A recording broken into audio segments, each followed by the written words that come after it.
Hello, everyone, and welcome to another episode of Taste of Dragons, the Toddcast, the video game podcast that all you friends listen to. This week, it's gonna be legendary and minorly yokai-ish. The news is epic, epic, epic. The topic is dripping, and our dragon is all about that musical, Sweeney Tim. Tim Sweeney. And, yeah, as always, my name is Brian. My name is Troy. And I'm Joe. Yeah, and speaking of friends, we're missing one this week. I know, my friend, also known as my wife. Your best friend. My bestest friend. Mandy is not here on the podcast this week. You know, she heard things were reopening, and she was just like, get me to that Joe hands! I'm going now! No, she's cool. She's taking a week sabbatical. Aw, yeah. I've always wanted to take a sabbatical. I just don't have anything to take a sabbatical from, I guess. Well, I guess it's such a cool word. Yeah, right? Right? Sabbatical. Sounds like the name of like a very lazy wizard. Yeah. Did a sabbatical. He takes breaks from stuff. Him and Lackadaisical get along? but don't talk to his brother, Laxative. That guy. Ugh. Oh, no. Oh, he's the crappiest.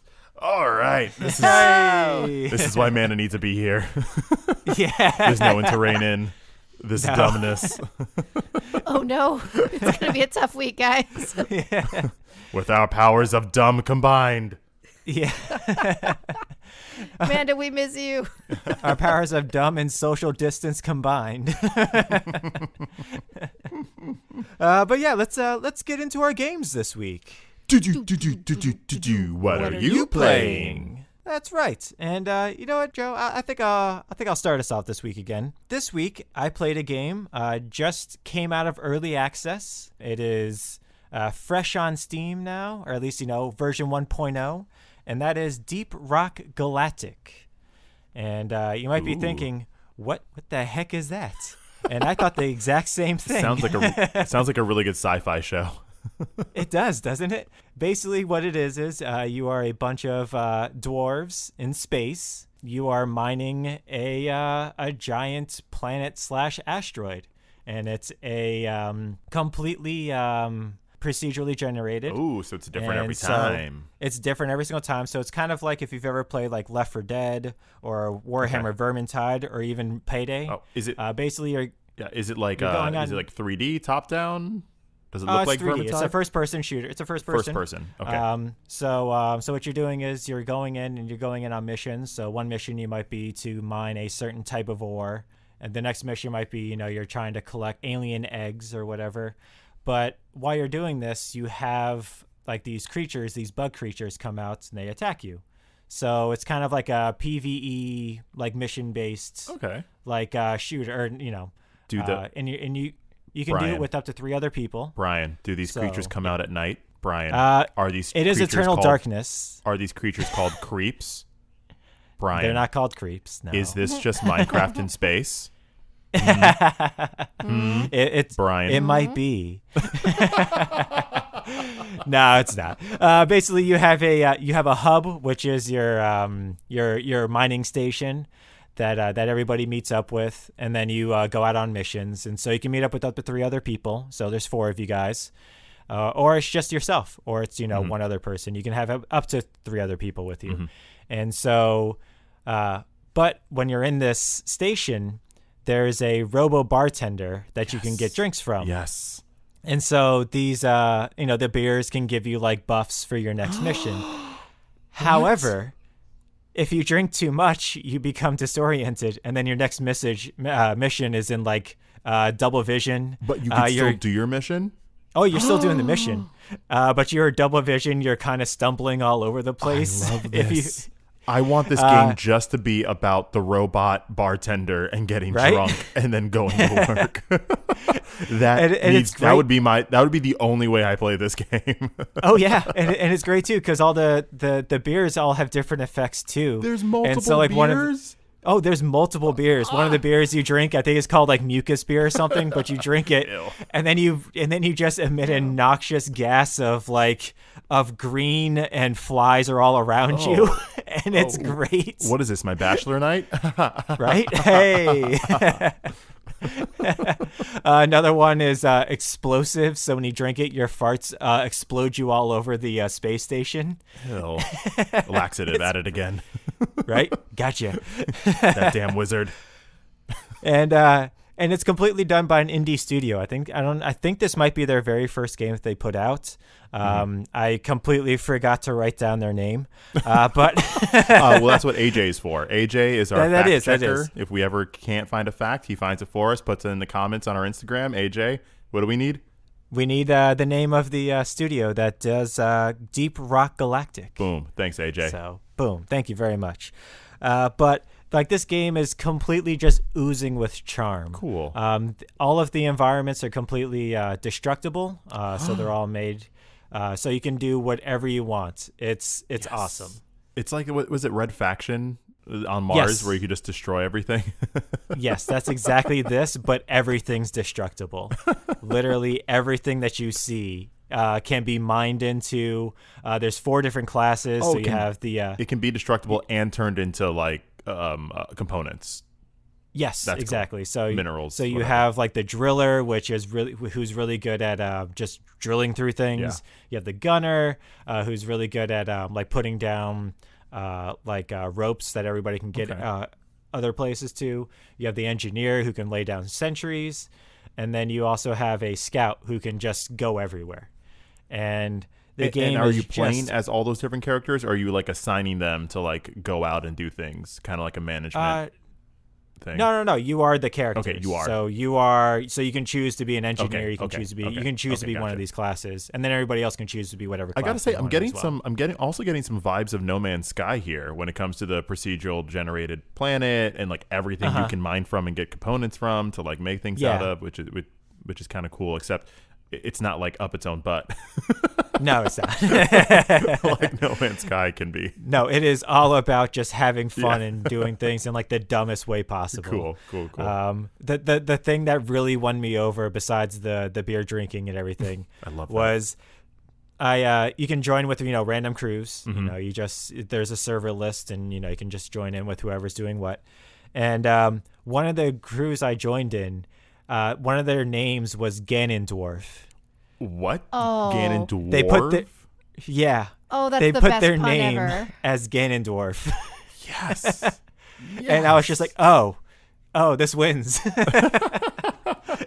This didn't even have anything to do with the Yes. developers. This They was just nailed another it. player who knew exactly what he was doing. And then I looked at my own name and I just looked in shame. Like, man, I could have done so much better.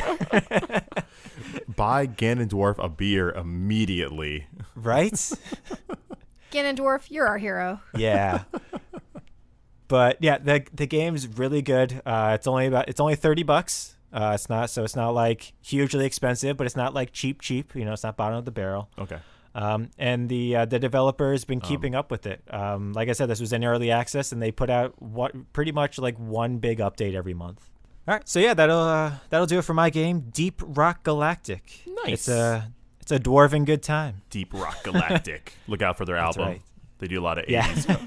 80s Daft Punk covers. I did forget to mention, you can also like salute everybody. So you like hold up your pickaxe, and you just say like a phrase. And instead of saying rock and roll, they say rock and stone. It's really charming. They got thought a of pretty everything. it's a pretty simple life up there. Get drunk, mine for yeah. rocks. Boom. What else That's do right. you need? Yeah, that's all you need, really. So yeah, that'll do it for me. And what about you, Joe? What did you play this week? Okay, so I kept my promise. Okay. Yeah. I played not one other game other than Animal Crossing. I played 2 games other than Animal Crossing. Where is Joe and what have you done with her? Make no mistake, I still played Animal Crossing a lot. But I will say one of them is kind of like cheating. So I played Animal Crossing the first 2 days after our last podcast, and I was like, okay, I really need to play something else. I can't do this. I can't do another week of just Animal Crossing. So I was like, all right, day 3. I thought about it, and I was like, I have not played Tetris 99 in a very long time. Right? I was very excited about it. So I loaded up Tetris 99, partially because in the Nintendo eShop, they have their little news thing that pops up. and their news thing was like special Animal Crossing Cup thing that's going to happen this week. So I was like, well, Tetris 99, if you're going to give away Animal Crossing backgrounds for a cup, I mean, I'm about that life. So Tetris 99 was giving out Animal Crossing paraphernalia. So, that's awesome. Yes, so it started today, I believe, about an hour ago. So I think if by the time this podcast comes out, you have, I think, a day or two left to possibly do it. But the Tetris Maxima Cup, it starts it's got 5 days, I think, on it. And you can win, if you play enough, you can win a special Animal Crossing background or Animal Crossing kind of like fun goofiness for Tetris 99. I use the Luigi's Mansion stuff personally, so I wasted my tickets a long time ago. And they're great. It was really fun. I'm terrible at it all of a sudden. It hurt me so much. My first couple rounds, at least in, you were I got good to at it at some point. I've always been terrible at my combat Tetris. I love this game, but my problem, I think, is that I don't attack people properly. Like, I just play Tetris. I'm literally just playing Tetris. I'm not trying to hit anybody with anything. I don't care. But I do play Tetris pretty well. So I think the highest I ever got was 2 or 3. I didn't buy the game. I probably should just buy it, because then I hear if you play against the computer, it's easier and you can get to 1 with no problems. But I don't want to play like that. This is fine. I just keep it on random. It's too much. It's enough for me to try and think about not losing that. Well, I end up losing anyway, so maybe, is that my problem? I realized at some point I put it on attackers. That's what I do. Okay. I leave it on whoever's attacking me. That's who's going to get it from me when my Tetris has happened, because that's all I build is Tetrises. I don't do 1 lines and 2 lines unless I have to. It's all Tetris all the time.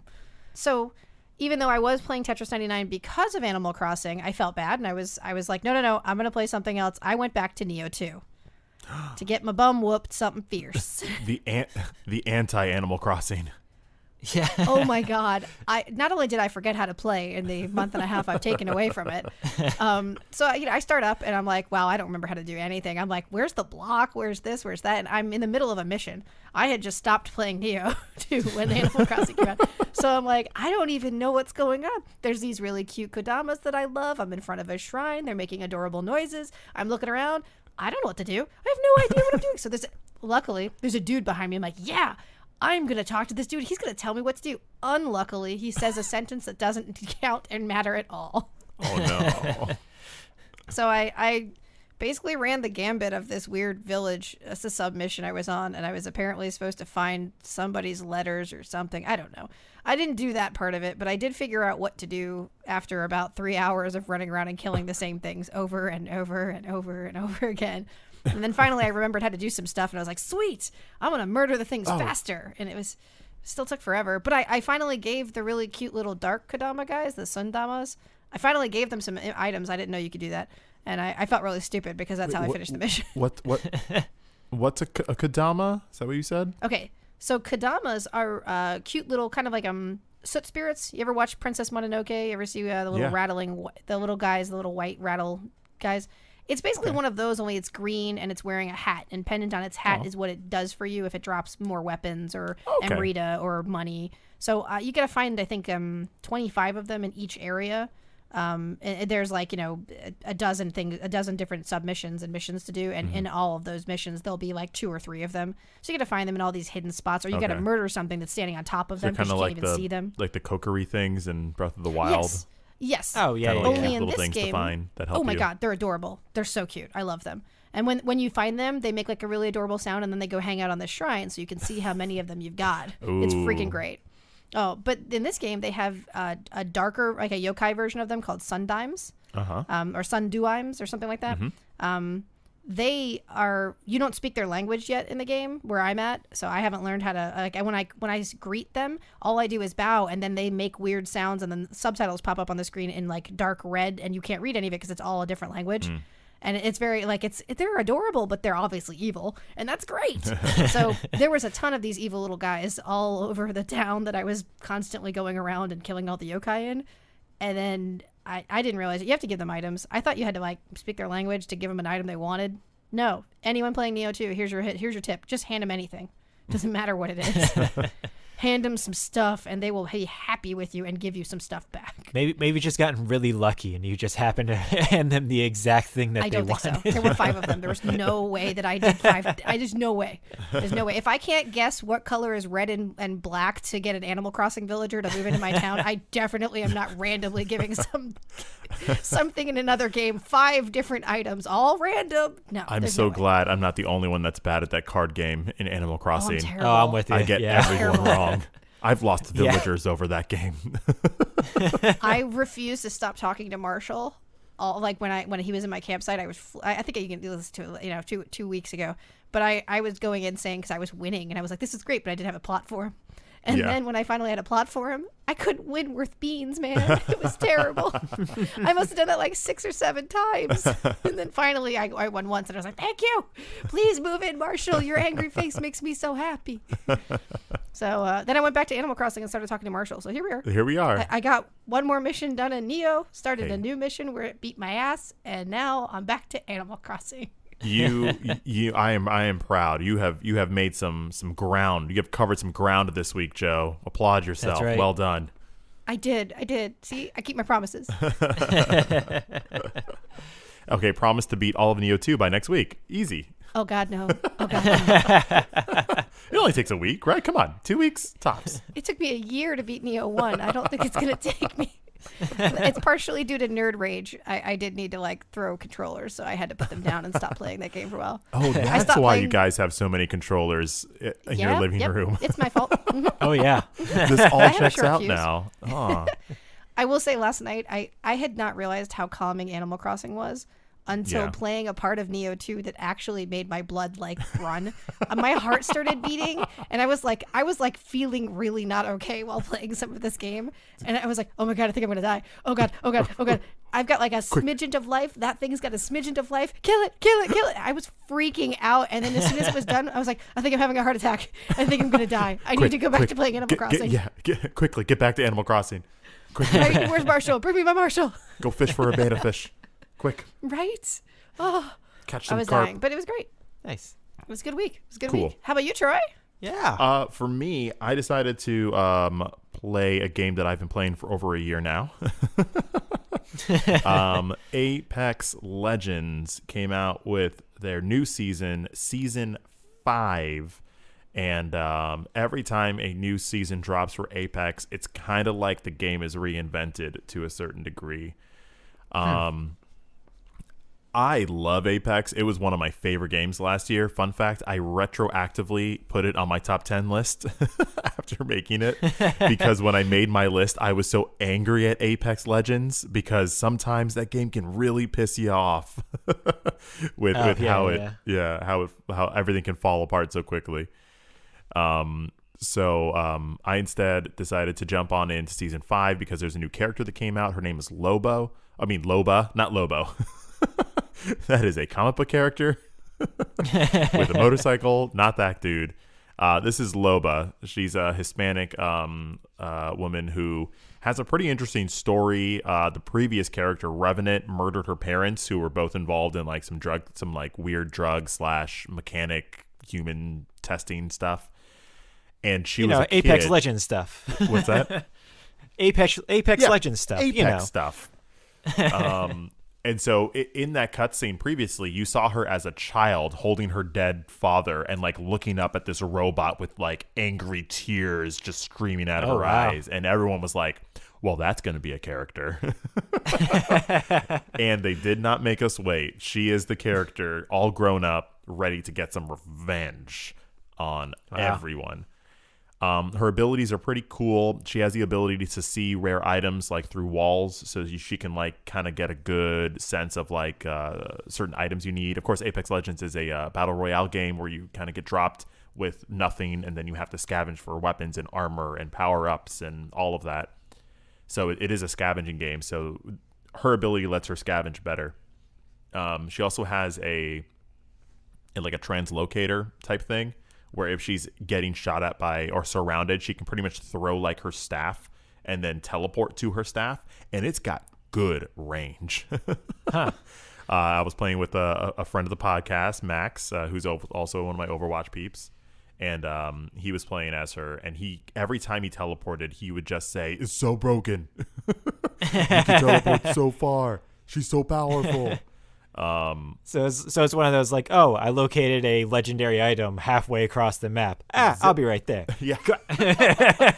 yeah. It adds a lot of variety to the game because either you can use it to traverse quicker, you can use it to get out of a situation where you may get eliminated, or you can use it to like preemptively scout. If it's like, hey, I'm gonna put this translocator at a safe place, and now I'm gonna go ahead and be like, okay, there's 3 people over here, there's something over here, and then I'm out. Yeah. Her ultimate, so to speak, I only talk in Overwatch terms. I'm sorry. That's fine. But her mega move is she kind of like, she puts her staff down and then it like opens up a portal. And within like a large radius from that portal, you're able to see into the boxes that the dead have left behind. So if you are eliminated from the game, you drop all of your loot. And then whoever destroyed you or whatever can take your loot. But anything they didn't take, or even maybe some duplicates of it, this ultimate will just put them all into one place. And you can just cherry pick whatever you want. Up to 2 items. Okay. But it sounds pretty powerful. It is very powerful. Max and I, what we did, we teamed her up with Lifeline. And Lifeline is the meta character who can literally summon like items to you. It drops like a drop pack. So between the two of us, we had the best items in the game because I would drop the items to us. He would be scavenging like a whole radius of the entire map to like find better, power ups and armor and stuff. And like always, it feels amazing, and you feel like we are just kings. And then within like 3 seconds, you're destroyed, and you're like, I hate this game. God, what am I doing wrong? Oh, I don't play enough. Right. Okay. Right. So with that, they didn't add a new map, but they took the original map that they had and they revamped everything so that it just feels like a new map. They got rid of a few sections. There's different buildings, and honestly, like I got dropped into that map and I was like, I don't know where I am, and this is what I played the most of.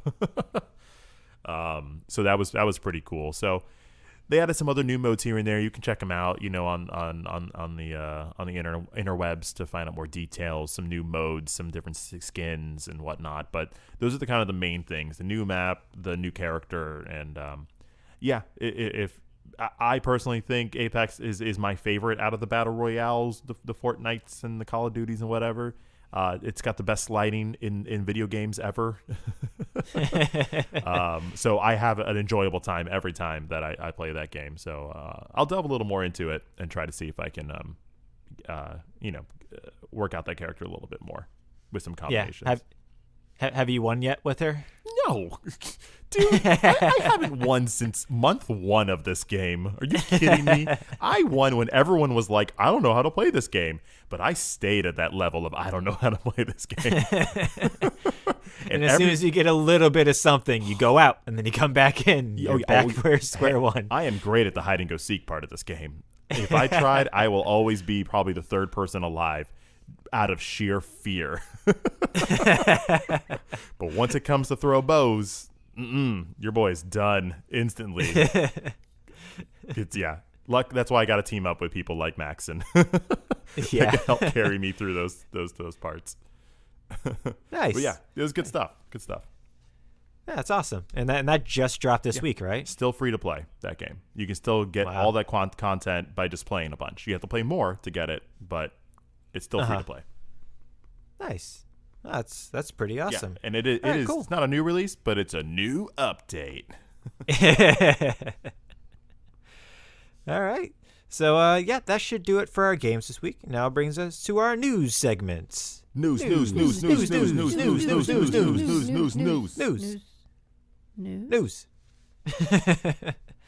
Missing friends news. So let's get into it. Let's start off with our Stop It, COVID. Stop it, COVID. And this week brings us news of another game that has been delayed, unfortunately, and that game is Guilty Gear Strive. It recently had a closed beta. That's how close it was. But due to the beta, the developers wanted to incorporate the feedback that they got and improve the game. And they won't be able to do that this year now. So it has unfortunately been delayed until early 2000. 2021. Wow. I really wish I could get my numbers right. Yeah. But early to 2021, but we'll see what happens with that. All right. 2021 is shaping up to be a pretty strong year. Oh yeah, absolutely. Let's talk about games of the yesteryear. So Epic Game Store, every single week, in case you don't know, they give away one free game a week, starting on from Thursday to Thursday. So this past Thursday's game of the week, or current game of the week, is a little bit different than what they've normally done. The game that they're giving away is Grand Theft Auto 5. Oh, that little old game. Yeah, that little old game, and it's the entire full game. It includes GTA Online, and it also includes a starter pack for the online that will get you started. So it includes all that completely free. Oh my gosh, that's unfathomable. Well, that is a huge value. I thought maybe it would just be like the game or something, but GTA Online is like the biggest game. Yeah. Like currently, like that and Fortnite are like the two biggest games right now. Oh, wow. yeah. And you just have it. Does it come with all the DLC things for online? Do you have to buy like the heists, or is that all already No, unlocked? that's all online. Online, wow. it's all included as far as I know. Wow. So I'm kind of I'm sure you now. probably have to, I'm sure you probably have to like earn the in-game currency in order to get up to those portions, but I believe it's all free and it's all included. And this is the Epic Store, only available through like PC and stuff, right? Correct. Yeah, only available through PC. You have to download the Epic Game Store launcher and all that jazz. Is this what's going to do it? Is this what's going to make me get might. Epic? Because I played GTA Online when it first came out, before it was GTA Online, and it was just kind of silly and dumb. Yeah. And then I was like, I'm good. But now it's become like an amazing platform. Yeah. Now it's silly and dumb with missions. Yeah, and heists and customization, and like it has a whole lore to it. Like it's a whole story to it as well. I'm kind of interested in this. Yeah. So, but it's free until pretty much Wednesday till end of day. I think it's technically Thursday midday, but maybe I'll just Wednesday pick it up. end of day. I don't gotta play it right now. Just pick it up. Yeah. Just pick it up. You're gonna have it forever, so you can download it whenever. And then speaking of the Epic Game Store, because of the giveaway of an almost 7-year-old game, it stopped working for most of Thursday. Oh no. Yeah. So everybody heard that. Oh, you're giving away Grand Theft Auto 5. Well, let's go and download that bad boy. No, you couldn't. The entire game store was completely down for pretty much all of Thursday. I always feel like that's like the weirdest compliment for things when their website crashes, where it's like, oh, you really liked it so much. And it's also like, our website wasn't good enough. Yeah. And again, this game came out in September of 2013. Wow. This is an almost 7-year-old game. Yeah. And hey, free is free, man. Free is free. Well put. Yeah. And then also, speaking of Epic, they showed off a gorgeous-looking PS5 tech demo. And Troy, I think you have some more information on this. What did you think of it? Yeah. Well, I first saw just like when we have our little text message that we keep in contact with, and I saw like the 30-second video of the character like running through a canyon, and it looked amazing and brilliant, and I was like, oh cool, that's really flashy and great. But then I was like, oh, was that it though? Like I that looked cool, but I didn't really get anything until I found out that was the end of like a 30-minute presentation. Oh yeah. So I watched the front part of that, and it's brilliant. They showed a tech demo of this woman in a cave, and really started just breaking down like every little part of the Unreal Engine 5, down to certain words that were said a lot. Triangles. Apparently triangles make games look better, and the way that you light up those triangles make them look even better. But in that demo, you were able to actually see the character move around. You were able to see them bring up UI. You were able to see them really get close on things like statues. At one point, it was actually kind of a really smart presentation tool where they showed you like everything technology-wise that they are using to make this statue look amazing. The lighting, the graphics, the shadows, the texture, and it's just like and how they're doing it is like so real, like photorealistic. And they're talking about all the power that goes into making this one statue, and you're like, whoa, that is brilliant. And the character walks, and they're like, yeah, but it works on all these statues. And then like lights come up and there's just like a room of these statues. Wow. Like just lined up there. And you're like, whoa, the future is here. But the main thing from what I got from that demo for the Unreal Engine 5 is that this is something that they've made so that developers can make games easierly. That's not a word. Nailed More it. easily. Yeah. Like for me, the layman, where I'm like, yeah, it looks really pretty and gorgeous. The real key to it is that like things that would take people, 5 or 6 steps to do in the past will be like 1 step now, which means developers can just make their dreams come true quicker and easier and without as many roadblocks, which is nice. Yeah, that's pretty cool. Yeah, the other thing I heard is that Microsoft and Epic have both come out and they're being kind of coy about whether or not it's going to do the exact same thing for the Xbox Series X. So that's the thing. We don't know if the Xbox Series X is also capable of doing the same tech. So, but right now, as of right now, they're still being a little coy about it. So we'll see. I also love how they pitched this as like, hey, look at real gameplay footage of this PS5 title after all the controversy with Xbox Series X event not showing enough gameplay. They were like, look at this, it's all gameplay, baby. Like, even though it's a tech demo, it's all there. Yeah. We're controlling it. Yeah. Mad shade was thrown. Just mad shade. rubbing it in. Yeah. Yeah. I guess, okay, I apologize for this, but I went too long in my gaming life with not really understanding what Unreal Engine is. Is there any quick way to kind of explain, like, Unreal Engine is kind of the program tool that many video games use to make games? Yes. Yeah. Basically what it is it is the, let's just say it is the crane of your house. It is the dump truck. It is the thing that you use in order to build your house. Wow. That is your game. So Brian, you're good at you this. have lots of different options. So you can use there's a whole bunch of different dump trucks. There's a whole bunch of different cranes. There's a whole bunch of different everything. But this is something that is supposed to be an all-in-one tool that you don't need to really go and use outside. Like middleware, right? So you don't need to hire subcontractors in order to help you with your house.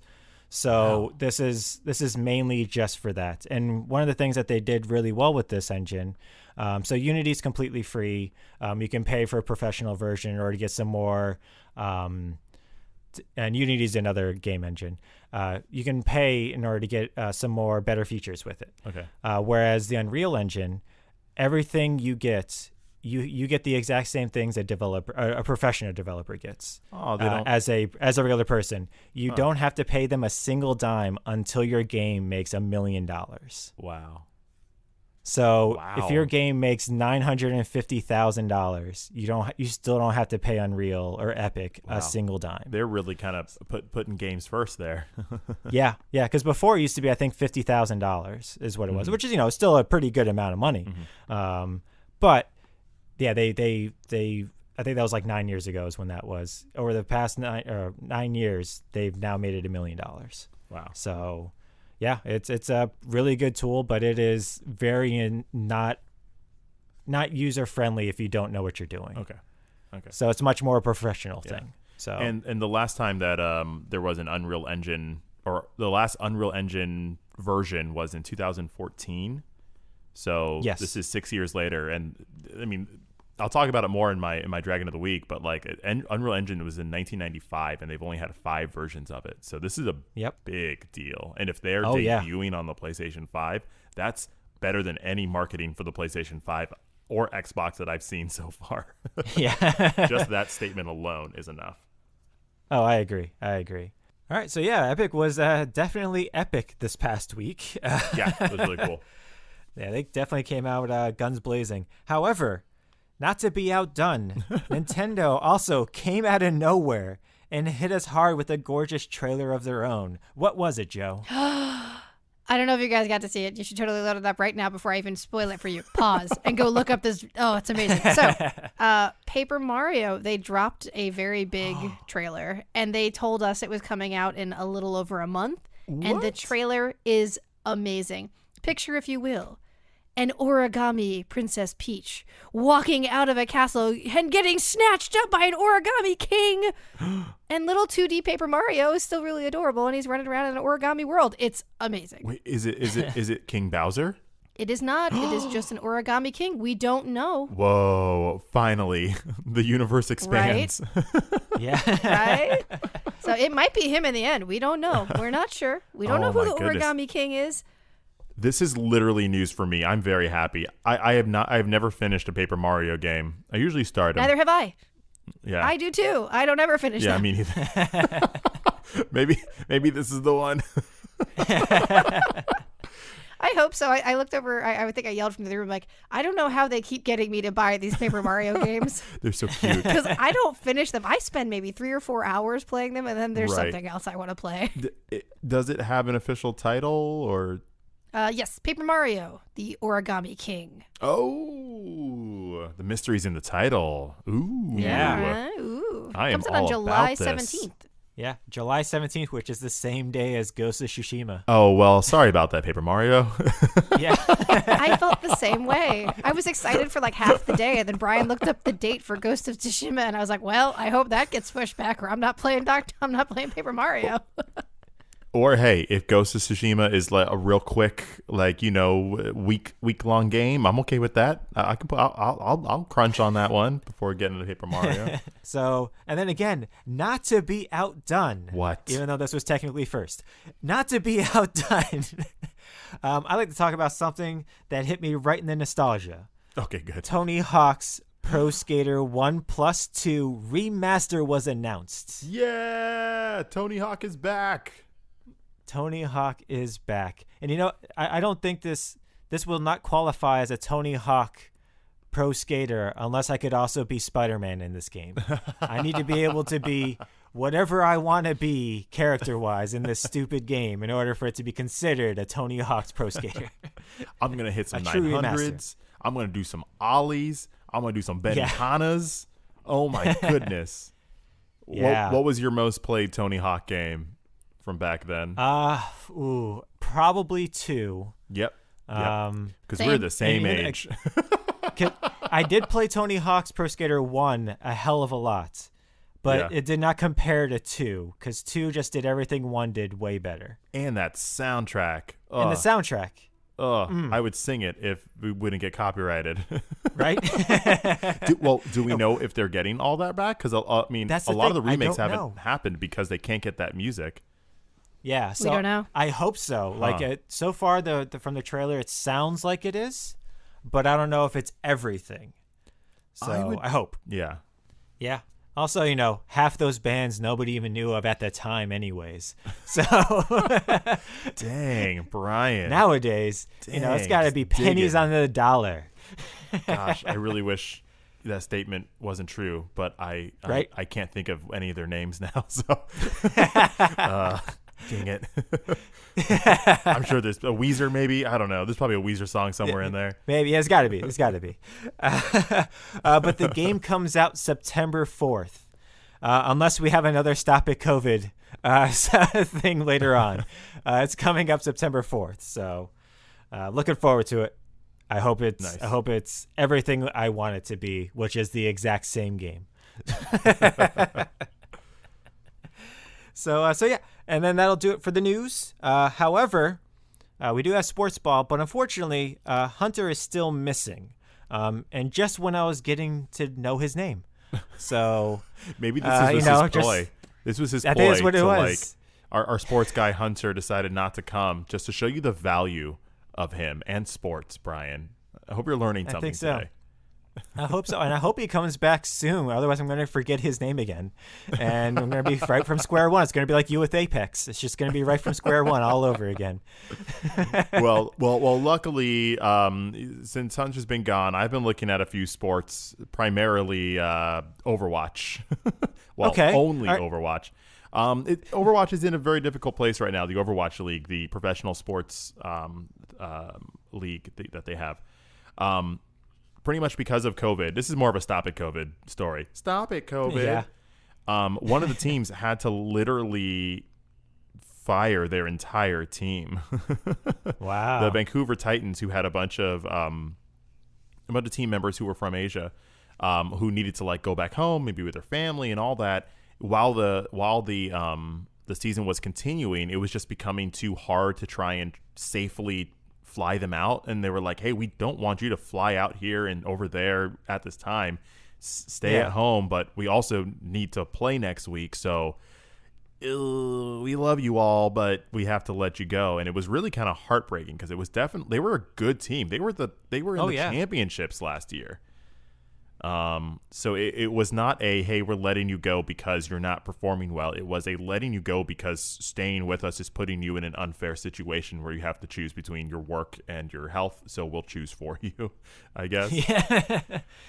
On one hand, it is sad because, I mean, they're amazing players. They're probably going to get picked up really quickly. But the Vancouver Titans, they already picked up a new roster of some really promising people that are more localized to this hemisphere. Okay. And this happened a couple weeks ago. Hunter's been sleeping. Hey, you had to take over for him, right? Someone had to. But on top of that, Overwatch League is still struggling with trying to keep viewerships up, and with the YouTube format, it's not a lot of people are watching it live. Myself, whenever I watch it, I watch the video of the one team that I'm rooting for. So yeah, I'm very curious how next season will do. So, but we'll see. Yeah, it was very rough. Not just with the COVID, but like they were doing a lot of new things this year. Yeah. They had, they moved to YouTube, which probably cut their viewership I think it was by about at least a third. Yeah. They cut their viewership. And then they were doing the homestands, which were great. Yeah. They were working out really well. So ambitious to go to the hometowns of all of these teams. Yeah. And hey, we Absolutely. bought tickets. We were ready to go. Oh, yeah. And then They the spent lots of very money. weekend that we were going to go, Yeah. they decided that, rightfully so, that, it's not right to have these because people could get infected with COVID and everything. Yeah. So you have this entire network that they were relying on in order to do their games. Right. And then they suddenly didn't have it. So then they had to Yeah. go back to what they used to do. But even then, they couldn't go back to what they used to do. I think It's they rough. really needed what the season was going to be because, like, interest in Overwatch is waning as the years go on. Yeah. It's an older game.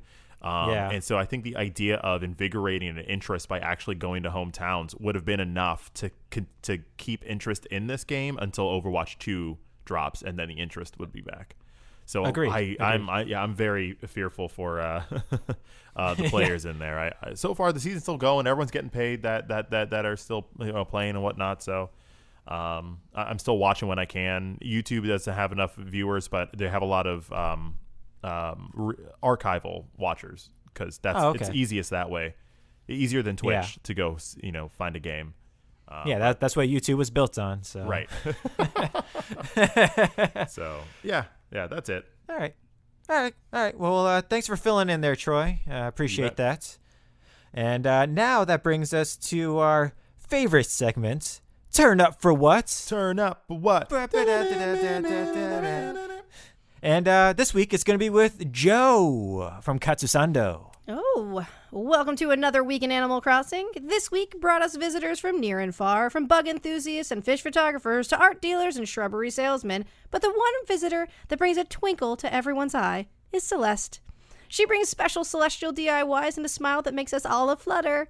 Many of the DIYs use materials that fall from the skies, so be on the lookout for her and visit Pals Islands for meteor showers to maximize your chances at a glowing star fragment in the morning.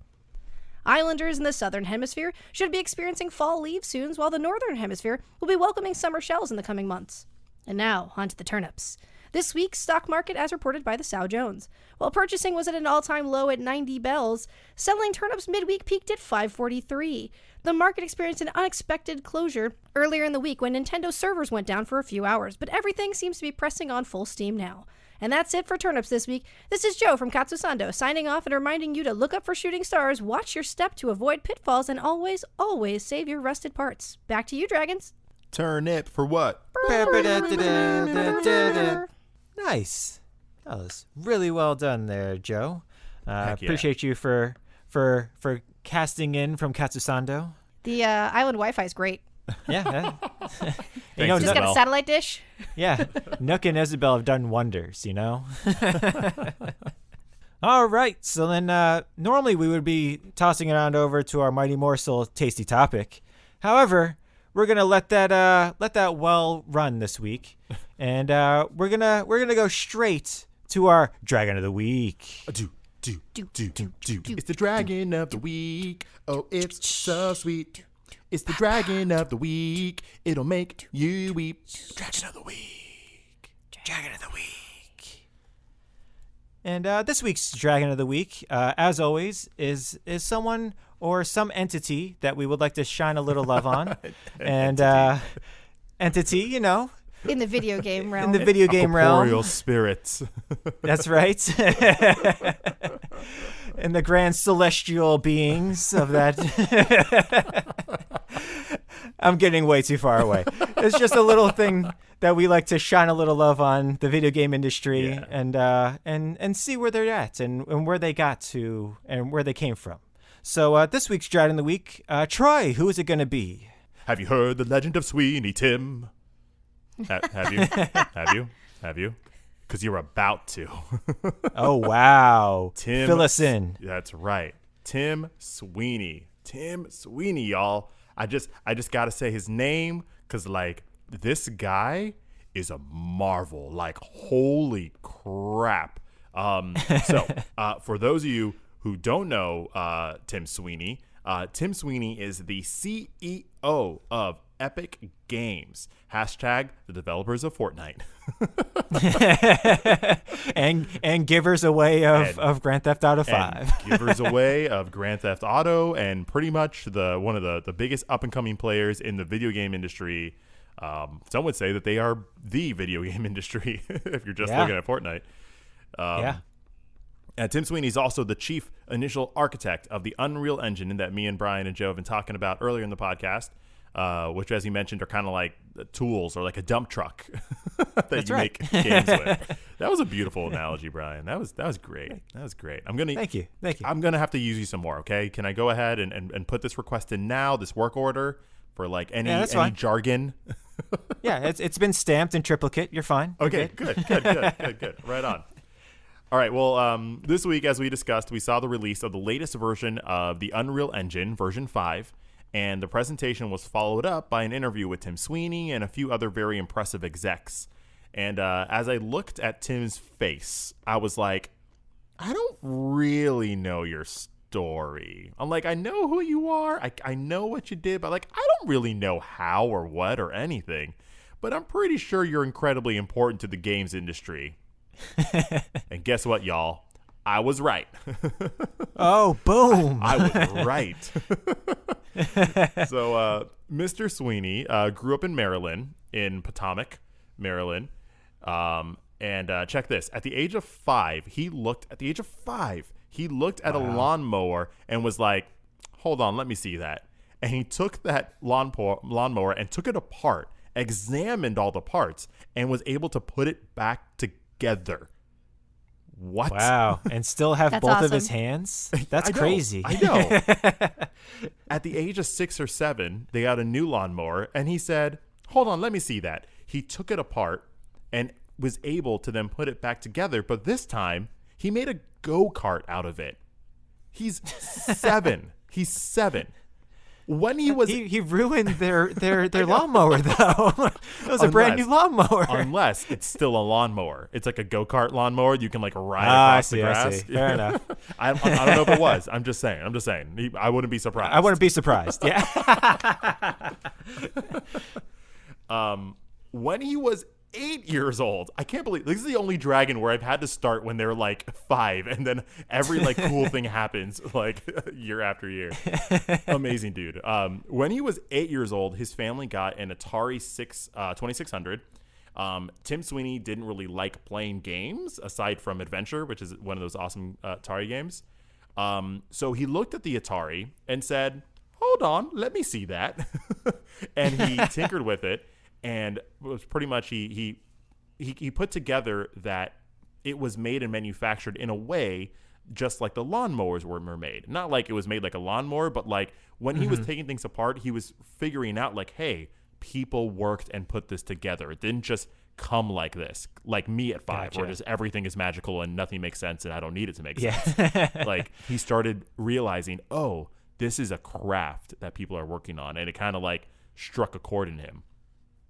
So when he was 11, he visited his brother at work where they had IBM personal computers, and Tim Sweeney looked at the computer and also said, hold on, let me see it. And in a week, he was able to learn BASIC. Brian, can you give us a quick crash course on what BASIC is? BASIC is the most basic programming language. It's a very old language that it's at this point antiquated. Right. And it's very difficult. As rudimentary as it was so difficult in order to get things to run properly in it. Right. And it's one of the first like programming languages. And even though it was difficult, by the age of 15, or within a week, he was able to learn it. I don't know if I said that, but in a week, he was able to learn crazy. BASIC. By the age of 15, he had spent 10,000 hours teaching himself all kinds of programming through BASIC, and even went as far as to make his own like fan fiction versions of adventure and stuff. Wow. This is when he's 15. Also, while hanging out at his brother's workplace, he started discovering new concepts that he liked, in particular, entrepreneurship. What he would do, he would go to all the rich people houses and offer to mow their lawns for half the price than what they were paying the big lawn services.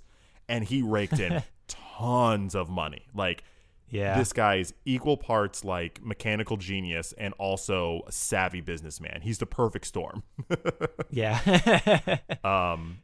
He went to university for mechanical engineering, and while he was there, he started doing a computer consulting, and he started a company called Potomac Computer Systems. Very catchy name, Tim. This company failed, but this failure made him want to develop his own game, and so he did. And it was moderately successful. It was called ZZT. It did okay. But it was enough to make him want to make games his full-time business. So he looked at the name, Potomac Computer Systems, and I don't know why, but for some reason Tim thought that wasn't a good name for a games company. And switched the moniker to Epic Mega Games. So that's how Epic came about. You just gotta throw in really big adjectives, and it'll work. It sounds like he just went for like what is like the quintessential name for a game, and just went, I don't know, Epic, great, yes, moving on. This is good. It is Epic. So he did all this company work, and keep in mind, this is all before he graduated. His company picked up so fast, he didn't actually finish his credits to graduate. So, boom, y'all, he's one of us. Oh yeah, he's definitely one of us. Like, say what up for partial credits. Whoop whoop. Yeah. So in 1995, he's around 25 at this point. He gets the task to write a programming engine code for a first-person shooter called Unreal, of which he personally wrote 90% of its code. Now, Unreal is what we've been talking about for a lot of this podcast. It is one of the most influential programming codes in the industry, period. Yep. This guy made it at 25. And not just did he make it, he did 90% of it himself. Like, that's crazy. Phenomenal. Wow. Yeah. So, at this point, I am going to welcome you all to the game show. What the bleep does that mean? That's right. This is the show where I fire off some Unreal Engine computer jargon to our one contestant, resident Taste of Dragons robot, Brian. Beep boop. Brian, are you ready for some bleep bloops? I am. Well, great, because I'm not ready, but we're going to do it anyway. The Unreal Engine championed many new elements, some of which were collision detection. What the bleep is that? Basically, what that is when you shoot a gun, it's what makes sure that when it hits a player, that it actually detects that it hits a player. Ding, ding, ding, ding, ding. Well done, Brian. That's the right answer. I don't know what the wrong answer is, so anything you say will be right. Also, All right. Let's talk about that texture filtering. What the bleep is that?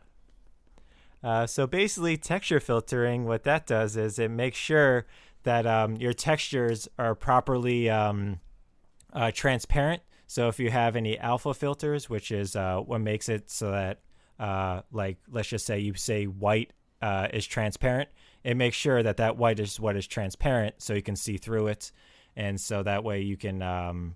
It's just a way to do that. Boom. I did not exactly do that correctly. My bad. We're gonna ding, ding, ding it anyway. Ding, ding, ding. That's right. Don't fact check me, AJ. Right. Don't do it. Yeah, AJ, just skip ahead about 2 minutes. Just please. skip ahead. It's fine. Okay, all right. We're gonna go into the lightning round here. Okay, you ready, Brian? Uh-oh. Lightning round. All Okay, right, ready? all right. Real-time direct illumination. Go. What that means is that when you have a lamp in a room, it's going to properly cast reflections on a player, or it's going to properly illuminate a player because it's coming from a specific direction. Boom, boom, ding, ding, ding. Next, software and hardware rendering. Go. Basically, what that means is software rendering means that it's through the CPU. So your computer, your actual processing units. Time's running out. Hardware is means that you have a separate card. So normally it means your GPU, your NVIDIA, your 3 AMD, seconds. whatever. That's it. Boom, ding, ding, ding, ding. Whoa, are you kidding me? What the bleep was that? Well, thank you, Brian. You answered all questions correctly, and you won a free podcast next week. All right. The Fantabulous No Prize. Yeah. It's the best prize. We're keeping you, well, Robot. now, thank you, Robot Brian. Can you let human You're welcome. Brian back? Sure. I can let him back into his body. Hold on. Okay, great. Thanks, man. When did we get video going? Hey guys, this is did going I to be miss hilarious. anything going on? So yeah, let's continue with some Tim Sweeney. Thank you, Brian. You're very welcome. Unreal Engine and its predecessors is supported on over 20 platforms currently and is used in most, if not all, of your favorite games over the past 25 years. In February 2012, Sweeney was inducted into the Academy of Interactive Arts and Sciences Hall of Fame for quote, changing the face of gaming with the advent of the Unreal Engine and his commitment of Epic as a studio to bring both consumer and industry-facing technology to new heights. Well done, my friend. Well done. Wow. He's also won Lifetime Achievement Awards. He's been Person of the Year a bunch of times. He is a huge player in this. He's also won an Academy Award for the movie Kite for technical achievement. He's been nominated multiple times for Poseidon, what was a movie he did, and a few other things, a lot of other things, actually. He is like, he and his company have made a lot of graphics for movies. Computer-generated things. So his technology has diversified well beyond games, which also means that Tim Sweeney is rich. Woo! Oh, man, I'm fanning myself right now. Tim Sweeney is so rich. According to Bloomberg, he has an estimated wealth at $7.5 billion. Whoa. Wow. That's With a lot a of mowed B. lawns. Wow. Yeah. Damn. You worked hard for that, yo. Yeah. Yeah. That it's almost unreal how rich he is. Oh, man, we need Manda back so bad. Rein us in. But with that money, he does do a lot of really good things. He pushes for a lot of environmental philanthropy, even so much that in 2008, he bought out tracts of land in different places to help preserve its biodiversity so that people just wouldn't buy it and then, make more houses and then further make the problem. And he's also heavily involved in conservation acts around the world, Fish and Wildlife Center, things like that. He donates a lot of money. He's very active. He's using a lot of his wealth to save the planet. Because, That's awesome. it wasn't enough, I guess. He looked at the planet and said, let me hold on to that for a second. Let me see that. And he is currently literally trying to fix the planet the way that he would fix his lawnmowers back in the day, which I think is like the most beautiful like circle and whatnot. Oh man, So, how yeah. is he taking apart the Earth? I don't want I was to. gonna I don't want to say, be a part of that phase. Somebody needs to let him just take apart the Earth and put it back together. It'll be You know what? fine. If I was going to trust somebody to do it, it'd be him. I think. Fair enough. I think he could do it. He can make the Earth into the best go-kart ever. Welcome to Go Kart Earth. Yeah. Yeah. So Tim Sweeney is one of the biggest players in the industry. I mean, he is the CEO of Fortnite, of Epic, which not only does have Fortnite, but is also making it's like the only other platform out there that's really trying to challenge Steam and PlayStation and Xbox in a whole different way. And even though he's the CEO, he's not necessarily running it day to day. The Epic Game Store is a really great service, right, Brian? I don't have it yet. Yeah. Actually, it is. It's actually done a lot of pretty cool things and innovative things. I wish it would do some other things as well, but especially for a first step and for a first year, I think it's been doing a phenomenal job with what it's been doing. Cool. So yeah, that is Tim Sweeney, a legend, an epic legend. Epic legend. Mega epic legend. Mega epic legend. That's pretty awesome. Nicely done there, Troy. Yeah. I'm surprised you were able to fit all that in because we've been having some crazy weeks. So There's been some crazy weeks, and it was Yeah. a little long, and and there's still so much more to talk about. Please look him up on your own and check out more about this dude. He's awesome. I mean, he could even have his own part 2 of Dragon of the Week. I mean, he It's is not a a bad idea. phenomenal figure in the entire games industry. And And I don't think any amount of time could do him justice. Yeah, to just jump into the Unreal stuff could be its own segment. Oh yeah, absolutely. So, good job handling the meats and the potatoes of that, and Right on. and getting us through it and walking us through it. So yeah, that brings us to the end of this week's episode, though. Crank, crank, crank, crank. Meow. I turn into a However, bird. you can always find us online in all of the best places, right, Troy? Yeah, check us out at Taste of Dragons on Instagram. That's where we do a lot of our supplemental online content throughout the week. You'll find fun animated segments of Turn Up For What, our New Horizon Animal Crossing news segment, as well as some other fun games we have planned. So check us out on Instagram. Also check us out on Twitter. If there's anything happening that's of interest, like the Game Awards or Summer Games Fest, we usually like to live tweet about it. So check us out on those two platforms. And tell your friends if they can't find us on their favorite podcast service, we are on YouTube. So find us on there as well. That's right. And we are still recording in our respective houses, doing our social distancing, doing the best that we can with these times as they are. And hopefully if I hear the term "these times" again, I hear it so often. Oh yeah, because these times are sometimes. These times are these times. Yeah. These days are times like 3 weeks every single day. It's crazy. But we're gonna get through it. We'll eventually be able to see each other in person. Right. One of these days, one of these weeks. Until then, it has been nice talking to you all about video games. It always is. And with that, as always, my name is Brian. My name is Troy.